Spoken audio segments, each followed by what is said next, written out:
Is factors affecting surface tension. जे ਅਸੀਂ surface tension पर ਕਿਹੜੇ फैक्टर्स अफेक्ट करते तो ਉਹਦੇ ਵਿੱਚ पहला है इंटरमोलिकुलर फोर्सिस। ਹੁਣ यू नो दैट कि सरफेस टेंशन ਤਾਂ क्रिएट ਹੁੰਦੀ क्योंकि ਜਿਹੜੇ इनर मॉलिक्यूल्स है वो सरफेस के मॉलिक्यूल्स ਨੂੰ ਆਪਣੇ ਵੱਲ ਨੂੰ अट्रैक्ट ਕਰਦੇ तो ਆਪਣੇ ਵੱਲ ਨੂੰ अट्रैक्ट इंटरमोलिकुलर फोर्सिस के थ्रू करते हैं।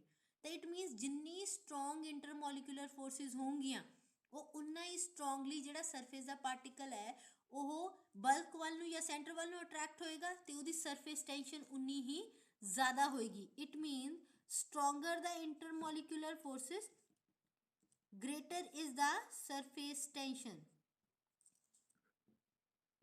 हाँ जी समझ आई।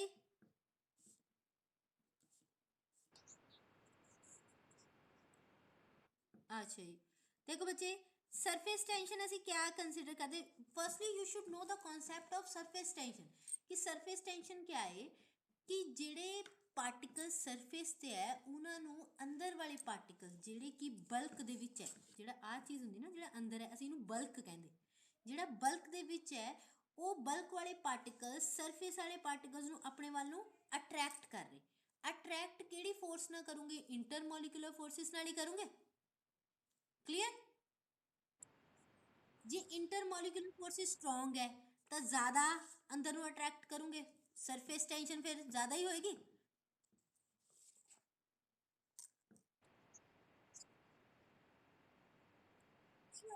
नहीं होएगी।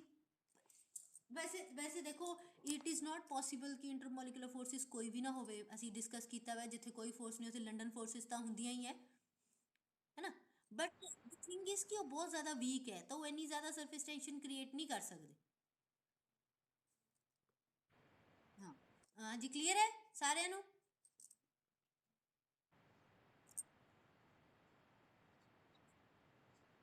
Next is temperature. टेम्परेचर पर डिपेंडेंस देखो कितना है। वी नो दैट कि काइनेटिक एनर्जी किदे पर डिपेंड करती है टेम्परेचर पर। अगर असी टेम्परेचर इंक्रीज करोगे तो पार्टिकल्स की काइनेटिक एनर्जी इंक्रीज होएगी। जे पार्टिकल्स की काइनेटिक एनर्जी इंक्रीज होएगी they will tend to move away from each other. वो एक दूजे तो दूर जाओगे तो उन्होंने which the intermolecular forces weak हो गई तो जे इंटरमोलिकुलर फोर्सेस घट गई ना तो सरफेस टेंशन भी घट जाएगी है ना। क्लियर है। अच्छा मैं ਤੁਹਾਨੂੰ ਇਹਦੀ ਇੱਕ ਐਪਲੀਕੇਸ਼ਨ ਦੱਸ ਦਿੰਦੀ ਹਾਂ। ਮੈਂ ਵੀ ਕਦੇ ਸੋਚਿਆ ਨਹੀਂ था ਮੈਨੂੰ ਵੀ ਕਦੇ ਕਿਸੇ ਨੇ ਮਤਲਬ ਜਦ ਮੈਂ ਪੜ੍ਹਦੀ ਸੀ ਉਸ ਵੇਲੇ ਸਮਝਾਇਆ था। ਤੁਸੀਂ ਇੱਕ ਗੱਲ ਨੋਟ ਕੀਤੀ ਕਿ ਜਦੋਂ ਅਸੀਂ ਸਰਫ ਘੋਲਦੇ ਨਾ ਪਾਣੀ 'ਚ ਠੰਡੇ ਪਾਣੀ ਛੇਤੀ ਘੁਲਦਾ ਕਿ ਗਰਮ ਪਾਣੀ ਛੇਤੀ ਘੁਲ ਜਾਂਦਾ है ना। गर्म पानी छेती घुल जाता ना ਉਹਦਾ ਰੀਜ਼ਨ ਪਤਾ ਕੀ ਹੈ। ਗਰਮ ਪਾਣੀ ਦਾ ਟੈਂਪਰੇਚਰ ਹਾਈ ਹੈ ਉਹਦੀ ਸਰਫੇਸ ਟੈਂਸ਼ਨ ਘੱਟ ਹੈ ਕਿ ਵੱਧ ਹੈ। ਸਰਫੇਸ ਟੈਂਸ਼ਨ ਹਾਂ ਘੱਟ ਹੁੰਦੀ ਤੇ ਇਹਦੇ ਨਾਲ ਜਿਹੜਾ ਉਹ ਆਪਣਾ ਸਰਫੇਸ ਘਟਾਉਣ ਦੀ ਕੋਸ਼ਿਸ਼ ਨਹੀਂ ਕਰਦਾ ਤੇ ਸਰਫ ਉਹਦੇ ਵਿੱਚ ਈਜ਼ੀਲੀ ਕਿਆ ਹੋ ਜਾਂਦਾ ਘੁਲ ਜਾਂਦਾ। ਹਾਂ ਤੇ ਅੱਗੇ ਫਰਦਰ ਹੋਰ ਚੀਜ਼ ਹੈ ਤੁਸੀਂ ਇਹ ਵੀ ਨੋਟ ਕਰਦੇ ਕਿ ਗਰਮ ਪਾਣੀ 'ਚ ਕੱਪੜੇ ਜ਼ਿਆਦਾ ਸਾਫ਼ ਹੁੰਦੇ ਐਸ ਕੰਪੇਅਰ ਟੂ ਠੰਡੇ ਪਾਣੀ।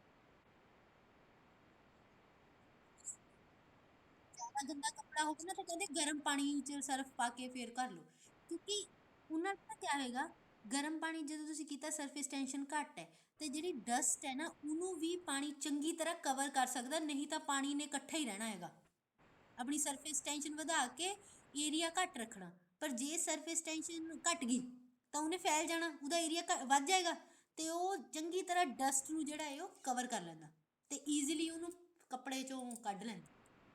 ਤੇ ਜਿਹੜੇ ਆ ਕੱਪੜਿਆਂ ਦਾ ਕਲੀਨਜ਼ਿੰਗ ਐਕਸ਼ਨ ਹੈ ਇਹ ਵੀ ਕਾਫੀ ਹੱਦ ਤੱਕ ਸਰਫੇਸ ਟੈਂਸ਼ਨ ਪਰ ਡਿਪੈਂਡ ਕਰਦਾ ਹੈ।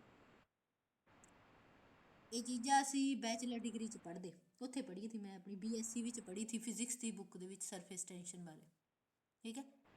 तो इट मीन्स चलो मुड़ के आ जाइए टेम्परेचर इंक्रीज करना सरफेस टेंशन क्या होएगी घट होएगी डिक्रीज होएगी विद इंक्रीज इन टेम्परेचर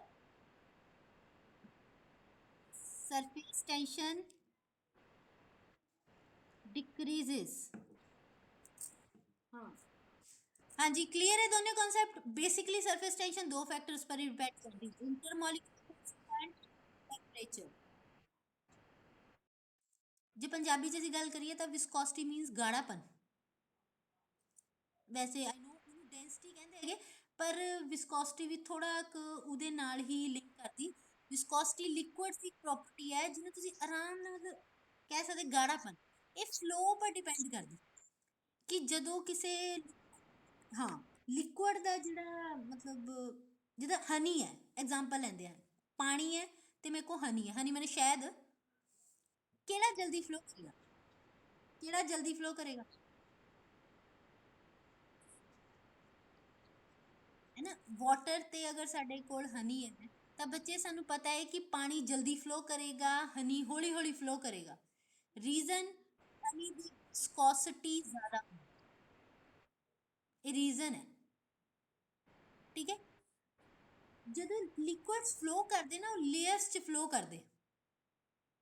ਜਿੱਦਾਂ ਮੰਨ ਲਓ ਕਿ ਇੱਕ ਲੇਅਰ ਹੈ, ਇਹਦੇ ਉੱਪਰ ਇਹਦਾ ਦੂਸਰੀ ਲੇਅਰ ਹੈ, ਠੀਕ ਹੈ, ਉਹਦੇ ਉੱਪਰ ਇੱਕ ਇਹਦਾ ਤੀਸਰੀ ਲੇਅਰ ਹੈ, ਲੇਅਰਸ ਫਲੋ ਕਰਦੇ ਕਹਿੰਦੇ। ਹੁਣ ਜਿਹੜੀ ਇਹ ਲੇਅਰ ਹੈ ਤੇ ਇਹ ਲੇਅਰ ਹੈ, ਇਹਨਾਂ ਦੋਨਾਂ ਵਿੱਚ ਮੰਨ ਲਓ ਡਿਸਟੈਂਸ ਜਿਹੜਾ ਹੈ ਉਹ x ਹੈ, ਤੇ ਇਹਨਾਂ ਦੋਨਾਂ 'ਚ ਵੀ ਡਿਸਟੈਂਸ ਕਿੰਨਾ ਹੈ? x ਹੈ। ਉਹ ਮੈਂ ਤੁਹਾਨੂੰ ਪਹਿਲਾਂ ਵੀ ਕਿਹਾ ਤਾਂ ਮੇਰੀ ਡਰਾਇੰਗ ਬਹੁਤ ਅੱਛੀ ਹੈ, ਤੁਸੀਂ ਇਹਨੂੰ ਥੋੜਾ 3D ਸਮਝਣਾ ਕਿ ਮੈਂ ਤਿੰਨ ਲੇਅਰਸ ਇੱਕ ਇਦਾਂ ਹੈ, ਇੱਕ ਹੈ, ਦੂਜੀ ਲੇਅਰ, ਫਿਰ ਤੀਜੀ ਲੇਅਰ, ਇਹਦਾ ਤਿੰਨ ਲੇਅਰਸ ਹੈ ਬਣਾਈਆਂ ਵਾ। ਠੀਕ ਹੈ, ਹੁਣ ਜਦੋਂ ਬੱਚੇ ਫਲੋ ਕਰਦੀਆਂ ਨਾ ਤਾਂ ਇਹ ਇੱਕ ਦੂਜੇ ਨਾਲ ਕਿਆ ਕ੍ਰੀਏਟ ਕਰੂੰਗੇ? ਫ੍ਰਿਕਸ਼ਨ ਨਹੀਂ ਕ੍ਰੀਏਟ ਕਰੂੰਗੇ। ਹੁਣ ਜਿੱਦਾਂ ਮੇਰਾ ਇੱਕ ਹੱਥ ਹੈ, ਇਹ ਦੂਜਾ ਹੱਥ ਹੈ, ਜਦੋਂ ਮੈਂ ਇਹਦੇ ਉੱਪਰ ਇਹਨੂੰ ਫਲੋ ਕਰਾਉਂਗੀ ਤਾਂ ਇਹ ਫ੍ਰਿਕਸ਼ਨ ਨਹੀਂ ਕ੍ਰੀਏਟ ਕਰੇਗਾ ਆਪਸ ਦੇ ਵਿੱਚ? ਕਰੇਗਾ ਜਾਂ ਨਹੀਂ? ਹੈ ਨਾ, ਕਰੇਗਾ ਨਾ। ਤਾਂ ਉसी ਤਰ੍ਹਾਂ ਜਦੋਂ ਲਿਕੁਇਡਸ ਆਪਸ ਵਿੱਚ ਫਲੋ ਕਰਦੇ ਹੈਗੇ, ਲੇਅਰਸ 'ਚ ਫਲੋ ਕਰਦੇ, ਤਾਂ ਉਹ ਇੱਕ ਦੂਜੇ ਦੀ ਲੇਅਰ ਨੂੰ ਕਿਆ ਕ੍ਰੀਏਟ ਕਰਦੇ ਹੈਗੇ? ਫ੍ਰਿਕਸ਼ਨ ਕ੍ਰੀਏਟ ਕਰਦੇ, ਇਹਨੂੰ ਇੰਟਰਨਲ ਫ੍ਰਿਕਸ਼ਨ ਕਹਿੰਦੇ ਹੈਗੇ। ਠੀਕ ਹੈ, ਅੱਛਾ, ਫ੍ਰਿਕਸ਼ਨ ਫਿਰ ਇਹਨਾਂ ਦੀ ਸਪੀਡ ਨੂੰ ਘਟਾਏਗਾ ਕਿ ਵਧਾਏਗਾ? ਘੱਟ ਕਰੇਗਾ। ਤੁਸੀਂ, ਹਾਂ, ਫਿਜ਼ਿਕਸ ਦੇ ਵਿੱਚ ਤੁਸੀਂ ਪੜ੍ਹਦੇ ਆ ਕਿ ਫ੍ਰਿਕਸ਼ਨ ਜਿਹੜਾ ਹੈ ਉਹ ਸਪੀਡ ਨੂੰ ਕਿਆ ਕਰਦਾ? ਘਟਾਉਂਦਾ ਹੈ। ਬਸ ਬੱਚੇ, ਫਿਰ ਇਹਦਾ ਮਤਲਬ ਹੈ ਕਿ ਜੇ ਉਹ ਫ੍ਰਿਕਸ਼ਨ ਜ਼ਿਆਦਾ ਹੈ ਤਾਂ ਸਪੀਡ ਘੱਟ ਹੋਏਗੀ, ਹੈ ਨਾ, ਤੇ ਇਹਦਾ ਮਤਲਬ ਫਲੋ ਹੌਲੀ ਹੋ ਗਿਆ। ਬਸ, ਜਿਹੜਾ ਬੱਚੇ ਉਹ ਇੰਟਰਨਲ ਫ੍ਰਿਕਸ਼ਨ ਹੈ ਨਾ, that is called viscosity। ਹਾਂ, ਉਹਨੂੰ ਹੀ ਅਸੀਂ ਵਿਸਕੋਸਿਟੀ ਕਹਿੰਦੇ ਹੈਗੇ। ਇਹ ਇੰਟਰਨਲ ਫ੍ਰਿਕਸ਼ਨ ਹੈ ਜਿਹੜਾ ਕਿ ਲੇਅਰਸ ਆਫ ਲਿਕੁਇਡ ਦੇ ਵਿੱਚ ਐਗਜ਼ਿਸਟ ਕਰਦਾ ਤੇ ਉਹਦੀ ਸਪੀਡ ਨੂੰ ਜਿਹੜਾ ਹੈ ਉਹ ਅਫੈਕਟ ਕਰੇਗਾ, ਫਲੋ ਨੂੰ ਅਫੈਕਟ ਕਰੇਗਾ। ਜੇ ਤਾਂ ਫ੍ਰਿਕਸ਼ਨ ਘੱਟ ਹੈ ਤਾਂ ਫਲੋ ਵਧੀਆ ਹੈ, ਜੇ ਫ੍ਰਿਕਸ਼ਨ ਜ਼ਿਆਦਾ ਹੈ ਤਾਂ ਫਲੋ ਘੱਟ ਹੈ। Clear? Bus, bus this is that internal. ਅੱਛਾ ਜੀ, this is viscosity is that internal friction। ਬੱਚੇ ਦੁਬਾਰਾ ਸੁਣੋ, ਮੈਂ ਰਿਪੀਟ ਕਰ ਦਿੰਦੀ ਹਾਂ ਕਿ ਜਦੋਂ ਲਿਕੁਇਡ ਫਲੋ ਕਰਦੇ ਨਾ, ਇਟ ਇਜ਼ ਸੈਡ ਦੈਟ ਕਿ ਇਹ ਲੇਅਰਸ 'ਚ ਫਲੋ ਕਰਦੇ। ਇੱਕ ਲੇਅਰ ਹੈ, ਦੂਜੀ ਲੇਅਰ, ਤੀਜੀ ਲੇਅਰ, ਇਹਦਾ ਲੇਅਰਸ ਹੁੰਦੀਆਂ ਹੈਗੀਆਂ। ਤਾਂ ਲੇਅਰਸ ਜਿਹੜੀਆਂ ਹੈ ਜਦੋਂ ਉਹ ਇੱਕ ਦੂਜੇ ਦੇ ਉੱਪਰ ਸਲਿਪ ਕਰੂੰਗੀਆਂ ਤਾਂ ਉਹਨਾਂ ਵਿੱਚ ਫ੍ਰਿਕਸ਼ਨ ਨਹੀਂ ਕ੍ਰੀਏਟ ਹੋਏਗਾ। ਹੋਏਗਾ, ਜਿਹੜਾ ਫ੍ਰਿਕਸ਼ਨ ਹੋਏਗਾ ਉਹ ਇਹਨਾਂ ਦੇ ਸਪੀਡ ਨੂੰ ਅਫੈਕਟ ਕਰੇਗਾ। ਸਪੀਡ ਨੂੰ ਜਦੋਂ ਇਫੈਕਟ ਹੁੰਦਾ ਹੈਗਾ, ਸਪੀਡ ਜਿਹੜੀ ਹੈ ਇਫੈਕਟ ਹੁੰਦੀ ਘੱਟ ਜਾਂ ਵੱਧ ਹੁੰਦੀ ਹੈਗੀ, ਉਹ ਕਿਹਦੇ ਕਰਕੇ ਹੋ ਰਹੀ? ਉਸ ਇੰਟਰਨਲ ਫ੍ਰਿਕਸ਼ਨ ਕਰਕੇ ਹੋ ਰਹੀ। that internal friction is called viscosity। ਹਾਂ, ਉਹਨੂੰ ਵਿਸਕੋਸਿਟੀ ਕਹਿੰਦੇ ਹੈਗੇ। ਠੀਕ ਹੈ, ਉਹ ਇੰਟਰਨਲ ਫ੍ਰਿਕਸ਼ਨ ਕਹਾਂਦਾ ਵਿਸਕੋਸਿਟੀ। ਕਲੀਅਰ ਹੈ? ਹਾਂਜੀ, ਤੇ ਜਿਹੜਾ ਵਿਸਕੋਸਿਟੀ ਹੈ ਉਦੋਂ ਮੈਜਰ ਜਿਹੜਾ ਕਰਦੇ, that is done by coefficient of viscosity, ਈਟਾ, ਇਹਨੂੰ ਈਟਾ ਨਾਲ ਡਿਨੋਟ ਕਰਦੇ। ਤੇ ਇਹਦੀ ਜਿਹੜੀ ਯੂਨਿਟਸ ਹੈ, that unit is called poise, POISE, poise। ਇਹ ਕੋਫੀਸ਼ੀਐਂਟ ਆਫ ਵਿਸਕੋਸਿਟੀ ਦੀ ਯੂਨਿਟਸ ਹੈ। Coefficient of viscosity is the measure of viscosity. ਇਹ ਵਿਸਕੋਸਿਟੀ ਦਾ ਮੇਜਰ ਹੈ। ਵਿਸਕੋਸਿਟੀ ਕਿੱਦਾਂ ਮੇਜਰ ਕਰਦੇ? ਉਹ ਕਿੰਨਾ ਮੇਜ਼ਰ ਕਰਦੇ ਹੈਗੇ ਕੋਫੀਸ਼ੀਐਂਟ ਆਫ ਵਿਸਕੋਸਿਟੀ ਨਾਲ, ਜਿਹਨੂੰ ਅਸੀਂ ਕਾਹਦੇ ਨਾਲ ਡਿਨੋਟ ਕਰਦੇ ਈਟਾ ਨਾਲ। ਈਟਾ ਦੀ ਯੂਨਿਟਸ ਕਿਆ ਆ ਗਈਆਂ ਪॉइस, ठीक है। दिस इज न्यूटन सेकंड पर मीटर स्क्वायर। एक्चुअल च पॉइस ये होंदा न्यूटन सेकंड पर मीटर स्क्वायर, ठीक है। This is not pascal, this is pascal second हो गया, न्यूटन सेकंड पास्कल होंदा शायद, नहीं न्यूटन पर मीटर होंदा पास्कल, न्यूटन पर मीटर स्क्वायर होंदा पास्कल, कह सकते पास्कल सेकंड, ये भी कह सकते, ठीक है। हाँ जी, अगे गल करिए फैक्टर्स अफेक्टिंग विस्कोसिटी।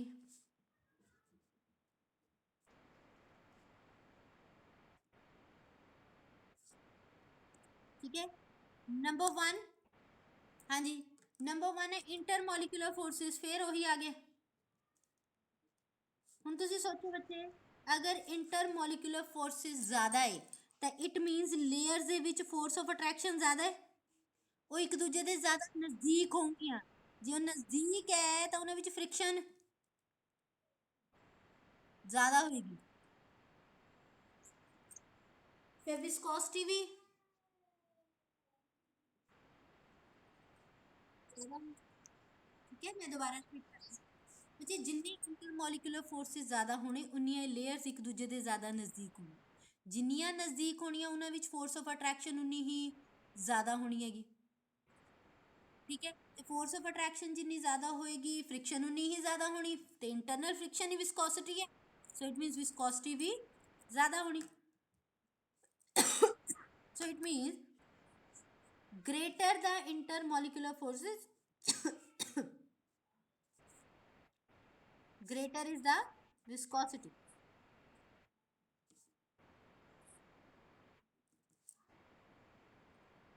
ठीक है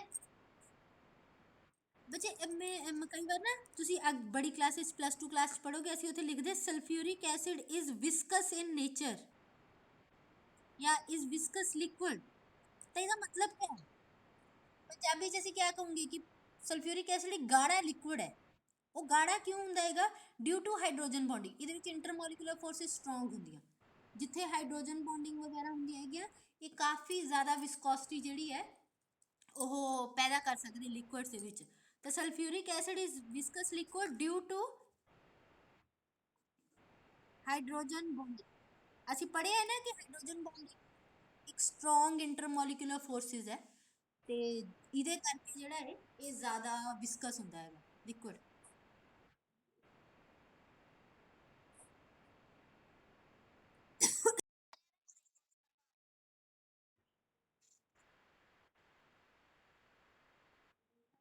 हाँ जी, टेल मी, अगर ਅਸੀਂ ਹਨੀ ਨੂੰ ਗਰਮ ਕਰੀਏ ਤਾਂ ਕੀ ਹੁੰਦਾ?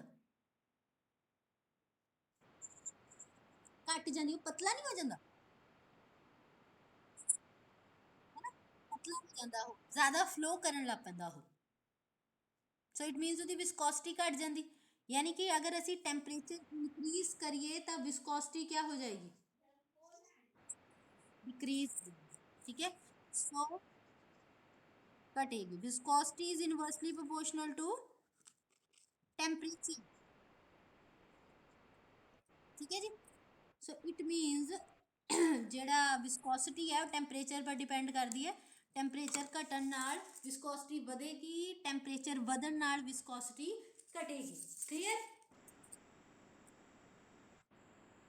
ਕੱਲ ਨਾ ਅਸੀਂ ਇੱਕ ਗਲਾਸ ਬਾਰੇ ਗੱਲ ਕਰ ਰਹੇ ਥੇ, ਮੈਂ ਤੁਹਾਨੂੰ ਕਿਹਾ था कि ਗਲਾਸ ਐਕਚੁਅਲ ਦੇ ਵਿੱਚ ਕਿਆ ਇੱਕ ਸੁਪਰ ਕੂਲਡ ਲਿਕੁਇਡ ਹੈ, it means it possess the properties of liquid, ਉਹ ਹਾਈਲੀ ਵਿਸਕਸ ਲਿਕੁਇਡ ਹੈ, ਹਾਈਲੀ ਵਿਸਕਸ, ਇੰਨਾ ਵਿਸਕਸ ਕਿ ਸਾਨੂੰ ਕਿਆ ਲੱਗਦਾ ਕਿ ਉਹ ਕਿਆ ਹੈ ਸੋਲਿਡ ਹੈ। ਲਿਕੁਇਡ ਐਕਚੁਅਲ ਦੇ ਵਿੱਚ ਮਤਲਬ ਗਲਾਸ ਐਕਚੁਅਲ ਦੇ ਵਿੱਚ ਲਿਕੁਇਡ ਹੁੰਦੀ ਹੈਗੀ, ਉਹ ਸੀਡੋ ਸੋਲਿਡ ਹੁੰਦੇ, ਸੀਡੋ ਮਤਲਬ ਹੁੰਦਾ ਨਕਲੀ, ਨਕਲੀ ਸੋਲਿਡਸ ਹੁੰਦੇ, ਉਹ ਐਕਚੁਅਲ ਦੇ ਵਿੱਚ ਉਹ ਕਿਆ ਹੈ ਲਿਕੁਇਡ ਹੈ। ਤੇ ਪਰ liquid has a property to flow ਨਾ, ਇਹ ਮੈਂ ਤੁਹਾਨੂੰ ਇੱਕ ਚੀਜ਼ ਦੱਸ ਰਹੀ +2 ਚ ਵੀ ਹੈਗੀ ਤੁਹਾਨੂੰ, liquids have property to flow, you know that ਕਿ ਪ੍ਰੋਪਰਟੀ ਹੁੰਦੀ ਲਿਕੁਇਡ ਦੀ ਫਲੋ ਕਰਨ ਦੀ। ਜਿਹੜੀ ਬੱਚੇ ਬਹੁਤ ਪੁਰਾਣੀ ਬਿਲਡਿੰਗਸ ਹੈ ਨਾ, ਬਹੁਤ ਪੁਰਾਣੀ ਬਿਲਡਿੰਗ, ਉਹਨਾਂ ਦੇ ਜਿਹੜੇ ਗਲਾਸ ਹੁੰਦੇ ਨਾ, ਸ਼ੀਸ਼ੇ ਹੁੰਦੇ ਹੈਗੇ, ਉਹ ਸੈਂਟਰ ਚੋਂ ਪਤਲੇ ਹੋ ਜਾਂਦੇ, ਬਾਟਮ ਤੇ ਮੋਟੇ ਹੋ ਜਾਂਦੇ। ਪਰ ਇਹ ਨਹੀਂ ਹੈ ਕਿ 2-4 ਸਾਲ ਪੁਰਾਣੀ ਬਿਲਡਿੰਗ ਹੋਵੇ, ਜਿੱਦਾਂ 10-20 ਸਾਲ ਪੁਰਾਣੀ ਬਿਲਡਿੰਗ ਹੋਵੇ, ਉਹਨਾਂ ਦੇ ਮਿਰਰ ਨਹੀਂ, ਸੌਰੀ, ਗਲਾਸਿਸ ਜਿਹੜੇ ਹੁੰਦੇ ਨਾ, ਖਿੜਕੀਆਂ ਦੇ ਸ਼ੀਸ਼ੇ ਹੁੰਦੇ, ਹੁਣ ਨੋਟ ਕਰਿਓ ਕਦੇ ਕਦੇ ਪੁਰਾਣੀ ਬਿਲਡਿੰਗ 'ਚ ਜਾਓਗੇ ਤਾਂ ਉਹ ਸੈਂਟਰ ਤੋਂ ਪਤਲੇ ਹੋ ਜਾਂਦੇ, ਪਰ ਜਿਹੜਾ ਬਾਟਮ ਹੁੰਦਾ ਨਾ ਉੱਥੋਂ ਮੋਟੇ ਹੋ ਜਾਂਦੇ। ਕਿਉਂ? ਕਿਉਂਕਿ ਗਲਾਸ ਹੈ ਤਾਂ ਐਕਚੁਅਲ 'ਚ ਲਿਕੁਇਡ ਹੈ ਨਾ, ਐਂਡ ਬਹੁਤ ਹਾਈਲੀ ਵਿਸਕਸ ਲਿਕੁਇਡ ਹੈ, ਪਰ it has a tendency to flow, ਤੇ ਉਹ ਹੌਲੀ ਹੌਲੀ ਵਿਦ ਪੈਸੇਜ ਆਫ ਟਾਈਮ ਕਿਆ ਕਰਦੇ, ਫਲੋ ਕਰਦੇ, ਤਾਂ ਅੰਡਰ ਗ੍ਰੈਵਿਟੀ, ਤੇ ਫਲੋ ਕਰਦੇ ਤਾਂ ਉਹ ਬਾਟਮ ਤੇ ਮੋਟੇ ਹੋ ਜਾਂਦੇ, ਸੈਂਟਰ ਤੋਂ ਕਿਆ ਹੋ ਜਾਂਦੇ, ਪਤਲੇ। ਠੀਕ ਹੈ।